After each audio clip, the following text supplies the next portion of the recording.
Hello friends, welcome to Civil Dunya. Today we are under Module 1, Chapter 2, and this is Part 2 of Chapter 2.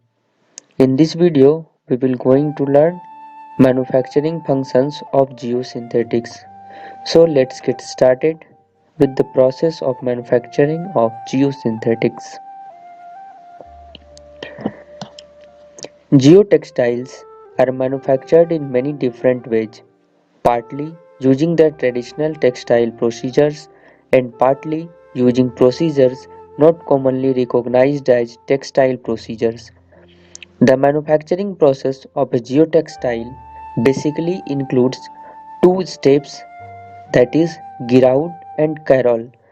The first step consists in making linear elements such as fibers or yarns from the polymer pellets under the agency of heat and pressure, and the second step consists in combining these linear elements to make a planar structure usually called the fabric.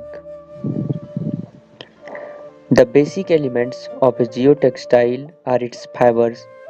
A fiber is a unit of matter characterized by flexibility, fineness, and high ratio of length to thickness.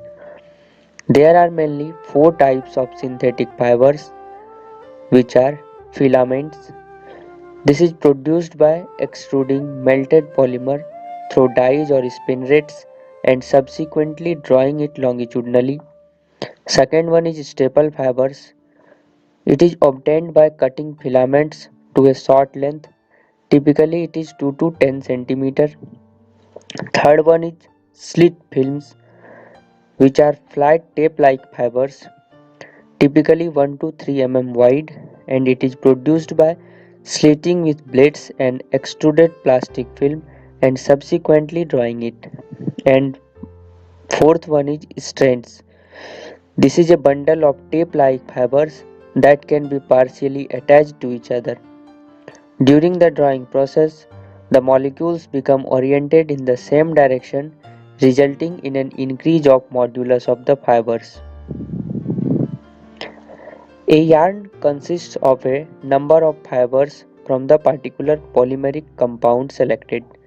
Several types of yarns are used to construct woven geotextiles, which are monofilament yarn, which is made from a single filament; multi-filament yarn, it is made from fine filaments aligned together; spoon yarn, it is made from staple fibers interlaced or twisted together; slit film yarn, it is made from a single slit film fiber; and fibrillated yarn, it is made up from strands. Note that the synthetic fibers are very efficient load carrying elements with tensile strengths equivalent to pre-stressing steel in some cases. Example, in case of polyaramid fibers. Fiber technology in itself is a well advanced science with an enormous database. It is in the fiber where control over physical and mechanical properties first takes place in a well prescribed and fully automated manner. As the name implies, the woven geotextiles are obtained by the conventional weaving process.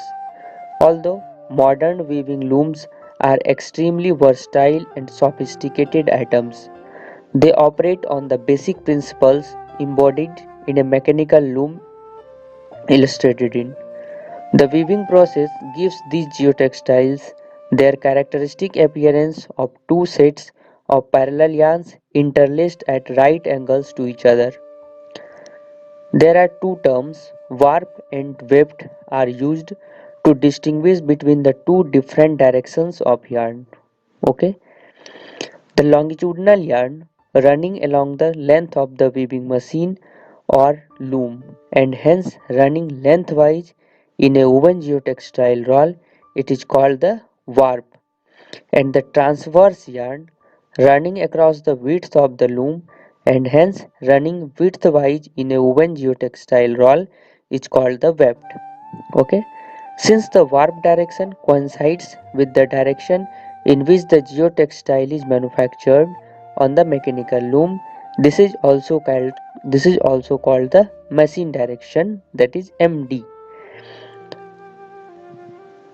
It is also known as production direction or raw length direction, whereas at right angles to the machine direction in the plane of the geotextile is the cross machine direction, that is CMD, which is basically the weft direction.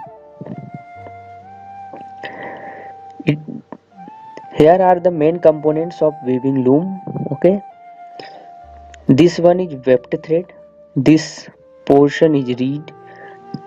Reeds move up and down, shading the warp threads to make a tunnel for the shuttle containing pin or weft thread. Okay, this one is weft thread, and this is the woven cloth. This is loom. Okay, now what are non-woven geotextiles?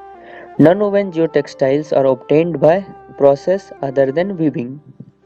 The processing involves continuous laying of the fibers on a moving conveyor belt to form a loose web slightly wider than the finished product.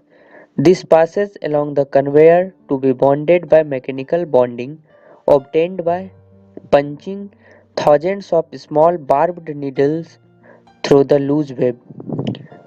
Thermal bonding, obtained by partial melting of the fibers, or chemical bonding, obtained by fixing the fibers with a cementing medium such as glue, latex, cellulose derivative, or synthetic resin, resulting in the following three different types.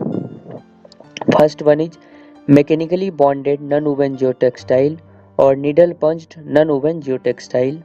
Second one is thermally bonded non-woven geotextile, and third one is chemically bonded non-woven geotextile. Knitted geotextiles are manufactured using knitting process, which involves interlocking a series of loops of one or more yarns together to form a planar structure. There is a wide range of different types of knits used, one of which is illustrated here. These geotextiles are very extensible and therefore they are used in very limited quantities. Stitch bonded geotextiles are produced from multi-filaments by stitching process. Even strong, heavyweight geotextiles can be produced rapidly. Geotextiles are sometimes manufactured in a tubular or cylindrical fashion without longitudinal seam. Such geotextiles are called the tubular geotextiles. A geotextile can be saturated with bitumen, resulting in a bitumen impregnated geotextile. Impregnation aims at modifying the geotextile to protect it against external force and in some cases to make it fluid impermeable. This is the manufacturing process of needle punched non-woven geotextile. Here is loose web, this one is stable, this is needle punching, and this is the geotextile sheet. Okay, this is the typical figure of knitted geotextile. All the geogrids share a common geometry comprising two sets of orthogonal load-carrying elements which enclose substantially rectangular or square patterns. Due to the requirement of high tensile properties and acceptable creep properties, all geogrids are produced from molecularly oriented plastic. The main difference between different grid structure lies in how the longitudinal and transfer elements are joined together. Extruded geogrids are manufactured from polymer sheets in two or three stages of processing. The first stage involves feeding a sheet of polymer several millimeters thick into a punching machine which punches out the holes on a regular grid pattern. Following this, the punched sheet is heated and stretched or drawn in the machine direction. This distance the holes to form an elongated grid opening known as the aperture. In addition to changing the initial geometry of the holes, the drawing process orients the randomly oriented long chain polymer molecules in the direction of drawing. The degree of orientation will vary along the length of the grid. However, the overall effect is an enhancement of tensile strength and tensile stiffness. The process may be halted at this stage, in which case the end product is a uniaxially oriented geogrid. Alternatively, the uniaxially oriented grid may proceed to a third stage of processing to be warm drawn in the transverse direction, in which case a biaxially oriented geogrid is obtained. Although the temperatures used in the drawing process are above ambient, this is effectively a cold drawing process as the temperatures are significantly below the melting point of the polymer. It should be noted that the ribs of geogrids are often quite stiff compared to the fibers of geotextiles. Woven geogrids are manufactured by weaving or knitting process from polyester multifilaments. Where the warp and weft filaments cross, they are interlaced at multiple levels to form a competent junction. The skeletal structure is generally coated with acrylic or PVC or bitumen to provide added protection against environmental attack and construction induced damages.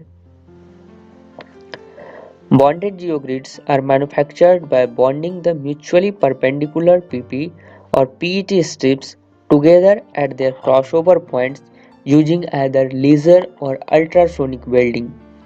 There are several bonded geogrids which are extremely versatile because they can be used in isolated strip form and as multiple strips for ground reinforcement.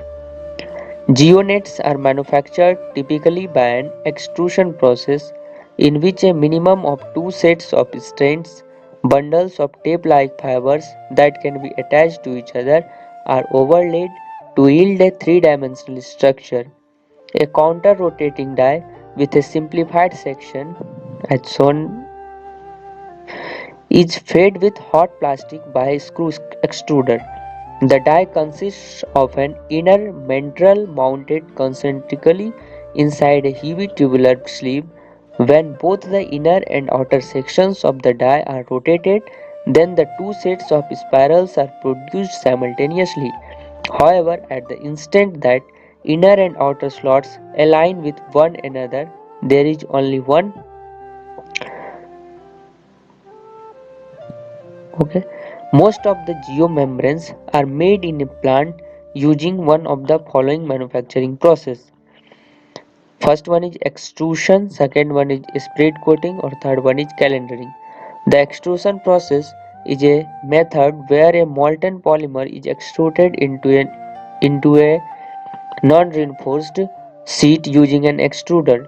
Immediately after extrusion, when the sheet is still warm, it can be laminated with a geotextile. The geomembrane thus produced is reinforced. The spread coating process usually consists in coating a geotextile, which are woven, non-woven, or knitted, by spreading a polymer or asphalt compound on it. The geomembranes thus produced are therefore also reinforced. Non-reinforced geomembranes can be made by spreading a polymer on a sheet of paper, which is removed and discarded at the end of the manufacturing process. Calendering is the most frequently used manufacturing process in which a heated polymeric compound is passed through a series of heated rollers of the calender rotating under mechanical or hydraulic pressure. Okay, this is the calendering process of manufacturing of geomembranes. Here is supply of plastic, there is heated rolls, and this one is the sheet off to cooling drums and wind up. Geocomposites can be manufactured from two or more of the geosynthetic types. A geocomposite can therefore combine the properties of the constituent member in order to meet the needs of a specific application. Examples of geocomposites are band, strip, wick drains, and geosynthetic clay liners. Okay. Geotextiles can be attached to geomembranes to form geocomposites. Geotextiles are commonly used in junction with geomembranes or puncture protection drainage and improved tensile strength.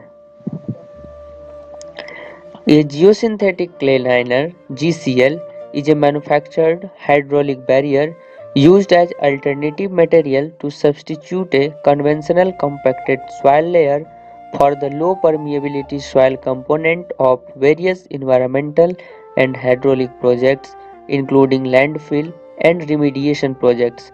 It consists of a thin layer of sodium or calcium bentonite. Mass per unit area is 5 kg per square meter, which is either sandwiched between two sheets of woven or non-woven geotextiles or mixed with an adhesive and attached to a geomembrane. The sodium bentonite has a lower hydraulic conductivity. Here is the figure shows the major steps of the manufacturing process for a needle punched or stitch bonded GCL. It should be noted that the GCLs are also known by several other names such as clay blankets, bentonite blankets, and bentonite mats. The combination of the geotextile filtering action, geomembranes, waterproofing properties, and geonets, that is drainage and load distribution, offers a complete system of filter drainage protection which is very compact and easy to install. The geosynthetics manufactured in the factory environment have specific properties whose uniformity is far superior to soils which are notoriously poor in homogeneity as well as in isotropy.